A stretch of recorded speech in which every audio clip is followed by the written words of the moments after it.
का बरं? ती टमाटरवाली नाव तमाशावाले रे. तमाशावाली. बरं तमाशा कोणाच्या? विद्या शिवानी अंबळनेरकर यांचे लग्नाचे तमाशा मंडळ. काय बोलले हो बाई? आईच पटत नाही झालं आपले. अरे ती सुजल मंडळानी विद्या शिवानी अमरनेर मकर म्हणे. शिवानी अंधारा मकर.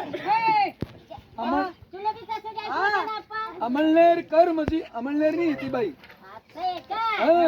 बरं. खरं तुमचा फड मालकीन कोण आहे बाई? आहे ना कोण आहे? तिथं अंबळनेरला. आणि मग तुम्ही कुठं आलात? आम्ही हे काम करायला आलो होतो. कोणतं काम करता तुम्ही? नाच काम करतो ना. हे रोड काम का माती टाकायचं? नाही नाच काम करतो. म्हणजे तुम्ही त्या मालकीनच्या बहिणी आहेत बाई. हा. असं आहे का? बरं मी काय म्हणतो बाई, काय? तमाशा तुमची आहे. हा. आता आम्हाला तुमची हाजरी दाखवा. हा. आम्हाला 2-3 गाणं म्हणून दाखवा. तुमच्या तमाशा आम्हाला पटला. आमच्या गावाला तुम्हाला शाही सुपारी देऊ. चालेल. बरोबर? हा. चला. बस.